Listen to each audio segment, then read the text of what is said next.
상상해 보시죠. 당신, 그러니까 지금 이 방송을 들으며 새로운 지식 배우기를 즐기시는 당신이 한 스타트업에서 무려 14년 동안 밤낮 없이 일했다고 말이죠. 와, 14년이면 청춘을 다 바친 거네요. 그렇죠. 진짜 청춘을 다 바쳐서 회사를 업계 최고로 키워놨거든요. 그리고 드디어 오늘 그동안의 고생을 전부 보상받을 스톡옵션 계약서에 서명을 딱 한 겁니다. 가장 짜릿한 순간이잖아요, 그게. 네, 맞아요. 그런데 바로 다음 날 아침에 사장이 몰래 주식을 막 엄청나게 발행해서 당신의 지분을 사실상 0%로 완전 희석해버렸다면 어떨까요? 아, 이건 진짜 당장 책상 엎고 퇴사하거나 바로 소송 가야죠. 그러니까요. 분노해서 소송을 걸 만한 상황이잖아요. 그런데 오늘 우리가 아주 깊게 파헤쳐볼 오늘의 심층 탐구 자료, 그러니까 무려 3000년 전의 고대 텍스트에는 정확히 이 똑같은 상황에 부닥친 한 남자가 등장합니다. 네, 엄청난 배신을 당한 남자죠. 맞습니다. 그런데 이 남자는 퇴사하는 대신에 아주 귀개하게 껍질을 벗긴 나뭇가지를 이용해서 묘수를 던집니다. 그리고 합법적으로 사장을 파산시키고 회사를 통째로 인수해버리거든요. 정말이지 문학 역사상 가장 매혹적인 기업 스파이전 혹은 심리전이라고 부를 수 있는 엄청난 이야기입니다. 진짜 그래요? 놀랍게도 이 치열한 비즈니스 스릴러가 아주 오래된 고대 텍스트, 바로 창세기 30장이라는 기록 안에 고스란히 숨어 있다는 거죠. 맞습니다. 그래서 본격적인 이야기에 앞서서 오늘 우리의 접근 방식을 명확히 짚고 넘어가고 싶습니다. 네, 중립성 선언이 필요하죠. 네, 이 자료가 종교적 또 역사적으로 거대한 의미를 지닌 텍스트라는 건 부인할 수 없는 사실입니다. 하지만 오늘의 심층 탐구에서는 그 어떤 종교적 렌즈나 신학적 해석도 전부 내려놓을 겁니다. 아주 중요합니다. 우리는 특정 신앙을 지지하거나 비판하려는 게 절대 아니니까요. 맞습니다. 오늘 우리의 유일한 목적은 이 원문 텍스트 안에 펄떡이는 인간의 욕망, 권력투쟁, 그리고 고도의 협상 기술을 아주 객관적이고 흥미로운 비즈니스 케이스 스터디 관점에서 철저히 분석해보는 겁니다. 성스럽고 도덕적인 이야기라는 필터를 딱 걷어내는 순간 완전히 새로운 게 보이거든요. 그렇죠. 현대사회와 전혀 다를 바 없는 인간 본성의 민낯을 마주하게 됩니다. 가족 내부의 적대적 인수합병, 또 기상천외한 생물학적 물물교환, 그리고 법의 맹점을 파고드는 천재적인 전략까지 다 나오니까요. 자, 이 내용을 하나씩 풀어보죠. 두 자매의 끝없는 질투, 기상천외한 고래, 그리고 양떼를 둔 두뇌 싸움이 오늘의 핵심 포인트입니다. 네, 얼른 파헤쳐보고 싶네요. 그럼 그 천재적인 비즈니스 전략가가 도대체 어떻게 사장의 뒤통수를 쳤는지 알아보기 위해서 우리는 먼저 그가 처해 있던 끔찍한 압박감의 근원을 추적해야 합니다. 야곱이라는 인물이 겪은 압박감 말이죠. 네, 야곱입니다. 그가 일터에서 그런 치명적인 전략을 구사할 수밖에 없었던 이유가 있거든요. 그가 퇴근하고 돌아가는 텐트 안에서 이미 상상을 초월하는 지옥 같은 권력 투쟁이 벌어지고 있었기 때문입니다. 야곱의 두 아내 라헬과 레아의 이야기로군요.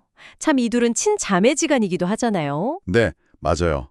원문 텍스트 첫 부분부터 공기가 아주 숨이 막힙니다. 라헬과 레아의 출산 경쟁으로 시작하거든요. 아주 살벌한 경쟁이죠. 동생 라헬은 남편 야곱의 사랑을 독차지하고 있는 이른바 최아내입니다. 하지만 치명적인 약점이 하나 있죠. 아이를 갖지 못한다는 겁니다. 반면에 언니 레아는 이미 아들을 넷이나 출산한 상태고요. 네, 거기서 라헬의 심리 상태가 폭발해버립니다. 자신이 임신하지 못하니까 언니를 시기하면서 야곱에게 달려가서 막 소리치잖아요. 네, 내게 자식을 낳게 하라. 그렇지 않으면 내가 죽겠노라. 이렇게 분노하죠. 야곱도 지지 않고 내가 하나님을 대신하겠느냐 이러면서 화를 냅니다. 현대의 관점에서 보면 그냥 막 막장 아침 드라마의 질투 섞인 대사처럼 들리잖아요. 그렇죠. 표면적으로는 그냥 부부 싸움 같죠. 그래서 이 모든 게 대체 무슨 의미일까요? 단순히 질투심에 눈이 먼 동생의 투정인가요? 여기서 매력적인 부분은 고대 근동사회의 가부당제 시스템을 이해해야 한다는 겁니다. 아, 당시의 시대상이요? 네, 당시 여성에게 자녀, 특히 아들이라는 존재는 단순한 가족 계획의 문제가 아니었거든요.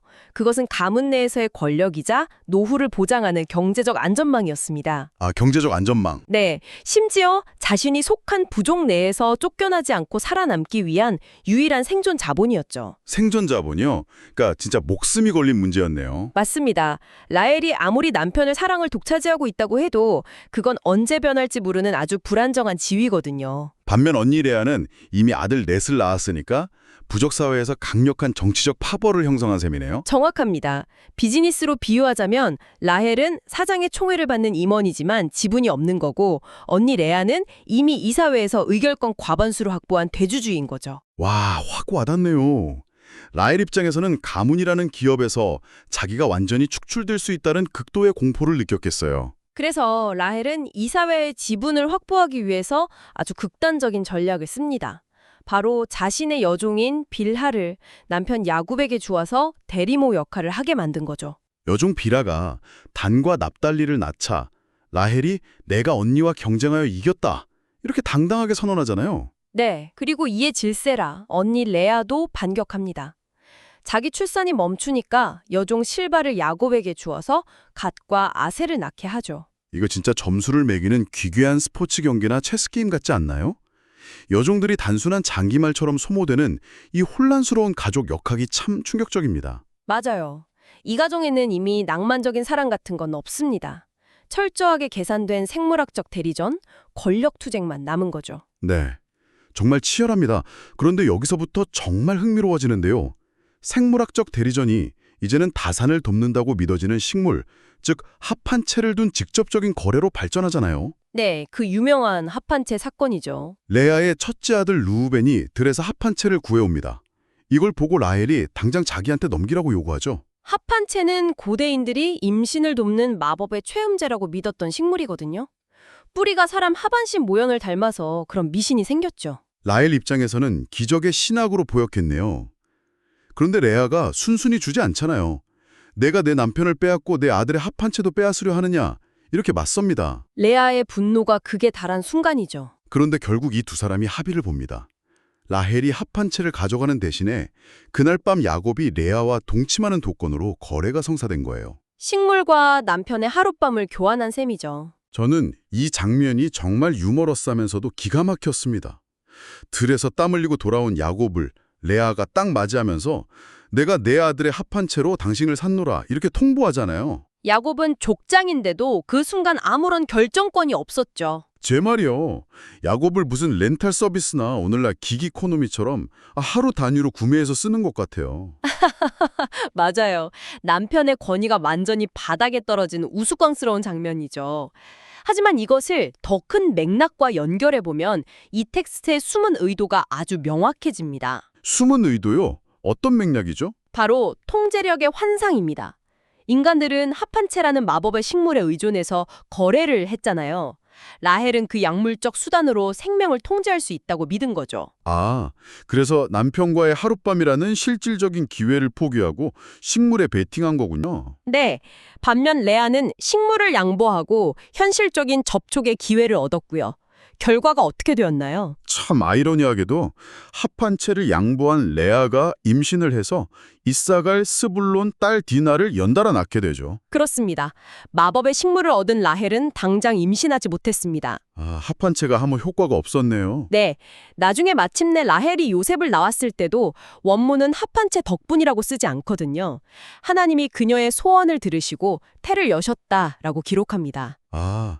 인간이 식물이나 거래로 아무리 통제하려고 발버둥 쳐도 생명의 주도권은 인간의 얄팍한 계산에 있지 않다는 걸 아주 뼈때리게 지적하는 거군요. 정확합니다. 생명의 탄생 앞에서는 인간의 통제력이 부질없음을 문학적으로 강조한 장치죠. 자, 그럼 텐트 안에서 벌어진 이 무시무시한 권력 투쟁과 생존 경쟁을 거치면서 요셉까지 태어났습니다. 이 요셉의 탄생이 이야기의 큰 전환점이 되잖아요. 네, 자매의 경쟁에서 벗어나서 이제 무대가 완전히 바뀝니다. 맞아요. 이제 야곱과 그의 장인인 라반 사이에 팽팽한 비즈니스 협상으로 넘어갑니다. 야곱이 드디어 폭타 선언을 하죠. 처자를 데리고 고향으로 돌아가겠습니다. 퇴사하겠습니다. 라반 입장에서는 청천벽력 같은 소리였을 겁니다. 야곱이 지난 14년 동안 일해주면서 자기 재산이 엄청나게 늘어났다는 걸 뻔히 알고 있었거든요. 그래서 라반이 다급하게 야곱을 붙잡으면서 네 품삯을 정하라. 내가 그대로 주겠다. 이렇게 170표를 내밉니다. 겉으로는 아주 너그러운 사장의 모습이죠. 그런데 야곱의 제안이 너무 이상합니다. 아무것도 주지 않으셔도 됩니다. 다만 양과 염소떼 중에 아롱진 것, 점 있는 것, 검은 것만 제 몫으로 주십시오. 이렇게 말하거든요. 네, 현대적인 연봉 협상 기준으로 보면 완전히 자살행위죠. 그러니까요. 잠깐만요. 제가 여기서 강력하게 질문을 하나 던지고 싶은데요. 유전적으로 그런 얼룩무늬나 점 있는 가축은 극소수의 돌연변이잖아요. 맞습니다. 고대 중동의 양들은 대부분 순백색이었고 염소는 단색의 검은색이나 흑갈색이 줄이었죠. 그렇다면 야곱은 엄청나게 불리한 제안을 한 거네요. 이거 마치 스톡 옵션을 받기로 계약했는데 사장이 몰래 주식을 다 희석해버린 상황을 자기 발로 걸어 들어간 거 아닌가요? 대체 왜 이런 불리한 요건을 건 겁니까? 이 대목에서 아주 중요한 질문이 떠오르네요. 라반은 계약 당일에 야곱이 양떼를 보기도 전에 자기 아들들을 시켜서 무늬 있는 가축을 싹 가려냅니다. 아, 야곱 몫이 달 수 있는 유전자 풀을 원천 차단해버린 거군요. 네, 게다가 그 가축들을 야곱과 사흘길이나 떨어진 곳으로 멀리 보내버리죠. 사흘길이요? 그러면 섞여서 교배할 가능성조차 물리적으로 완벽히 없애버린 거네요. 라반이 진짜 악질입니다. 라반은 자신이 협상의 초기 조건을 조작해서 야곱의 통제권을 0%로 만들었다고 굳게 믿었을 겁니다. 거시적인 환경을 완벽하게 장악했다고 착각한 거죠. 라반은 자기가 실질적인 권력자라고 생각했겠네요. 야곱 앞에는 이제 순백색 양들만 남았으니까요. 네, 하지만 여기서 겉으로 보이는 권력자 라반과 실질적인 전략가 야곱 사이에 엄청난 긴장감이 발생합니다. 드디어 야곱의 반격이 시작되는군요. 라반의 꼼수에 야곱이 가만히 당하고만 있잖아요. 아주 기상천외한 방식을 꺼내듭니다. 버드나무, 살구나무, 신풍나무의 푸른 가지를 가져다가 껍질을 벗겨서 흰 무늬를 만들죠. 네, 그리고 그걸 양떼가 물을 먹으러 올 때 보게 만듭니다. 그리고 원문을 보면 놀랍게도 그 나뭇가지 앞에서 새끼를 뺀 양들이 얼룩얼룩하고 점이 있는 새끼를 낳았다고 나옵니다. 잠깐만요. 진짜 황당한데요? 양들한테 줄무늬 벽지를 보여줬더니 줄무늬 새끼를 낳았다는 건가요? 하하, 표면적으로만 보면 시각적 플라시보 효과나 원시적인 유사주술처럼 보일 수 있죠. 제 말이요. 이게 무슨 고대의 후성 유전학도 아니고 나무 막대기로 색깔을 바꾼다는 게 말이 되나요? 미신 아닌가요? 그게 핵심입니다. 이 현상이 과학적 사실이냐, 아니면 당시 사람들의 믿음이 투영된 문학적 장치냐를 떠나서요. 원문을 아주 자세히 보면 야곱의 진짜 전략이 숨어 있습니다. 오, 진짜 전략이요? 그게 뭔데요? 원문을 보면 야곱이 나뭇가지를 무작정 둔 게 아닙니다. 튼튼한 양이 새끼를 뵐 때만 그 가지를 눈앞에 두었고 약한 양이 교미할 때는 가지를 치워버렸어요. 아, 잠깐만요. 그러니까 나뭇가지의 주술적 힘이 중요한 게 아니었네요. 맞습니다. 핵심은 야곱의 선택적 번식 전략입니다. 야곱은 14년 동안 라반의 양떼를 관리한 최고 전문가잖아요. 네, 베테랑 목동이죠. 겉모습은 슈어백색이어도 어떤 개체가 과거에 점박이 부모에게서 태어났는지, 즉 열성 유전자를 품고 있는지 정확히 알고 있었을 겁니다. 와, 세상에. 게다가 생식력이 왕성한 튼튼한 양들의 교미 타이밍까지 완벽하게 파악해서 선별한 거죠. 그렇다면 그 나뭇가지는 대체 왜 세워둔 거죠? 일종의 미스 디렉션, 그러니까 마술사들의 시선 분산 트릭 같은 겁니다. 라반의 감시자들 눈에는 야곱이 그냥 주술을 부리는 한심한 사람으로 보였을 테니까요. 아, 자신의 진짜 기술인 우생학적 교배 지식을 고대 미신의 장막 뒤에 완벽하게 숨긴 거군요. 미쳤네요, 진짜. 맞습니다. 결과적으로 튼튼한 양들은 야곱의 것인 얼룩무늬를 낳고 약한 양들은 라반의 몫인 단색 양을 낳게 됩니다. 라반은 자기가 판을 짰다고 생각했지만 야곱은 아무것도 없는 상태에서 불리한 계약을 역이용해서 엄청난 부를 축적한 거네요. 철저한 승자 독식입니다. 야곱의 치밀함이 돋보이는 완벽한 복수극이죠. 네, 오늘 당신을 위한 심층 탐구 정말 숨고쁘게 달려왔습니다. 아이를 낳기 위한 두 자매의 치열한 대리전과 합판체 거래부터 교활한 장인을 상대로 나뭇가지를 이용해서 거대한 부를 이뤄낸 야곱의 기상천외한 비즈니스 전략까지 다 살펴보았는데요. 정말 흥미진진한 케이스 스터디였습니다. 맞아요. 수천 년 전의 텍스트이지만 인정받기 위한 질투심, 또 생존을 위한 기발한 협상, 불리한 판을 뒤집는 문제 해결 능력까지 인간 본성은 과거나 지금이나 전혀 변하지 않았다는 걸 새삼 느낍니다. 시대만 바뀌었지 현대의 이사회나 다를 바가 없죠. 그렇습니다. 자, 마지막으로 청취자 여러분 스스로 생각해 볼 만한 새로운 화두를 하나 던져드리고 싶습니다. 어떤 질문이죠? 오늘 이 원문 속 등장인물들은 원하는 것을 얻기 위해서 끊임없이 속이고 거래하고 나뭇가지를 깎는 등 인간적인 모략을 총동원했습니다. 네, 엄청난 끈기와 잔머리를 썼죠. 그렇다면 과연 이들이 이룬 성취는 그들의 끈질긴 잔머리와 집념의 결과일까요? 아니면 그 모든 속임수조차도 결국 큰 운명의 흐름 안에서 작동한 정교한 톱니바퀴에 불과했을까요? 당신은 어떻게 생각하십니까? 운명과 인간의 의지. 정말 묵직하고 서늘한 질문이네요. 오늘 당신을 위한 심층 탐구에 함께해 주셔서 진심으로 감사합니다. 저도 즐거웠습니다. 네, 다음 시간에도 아주 흥미로운 자료와 통찰을 들고 찾아오겠습니다. 감사합니다.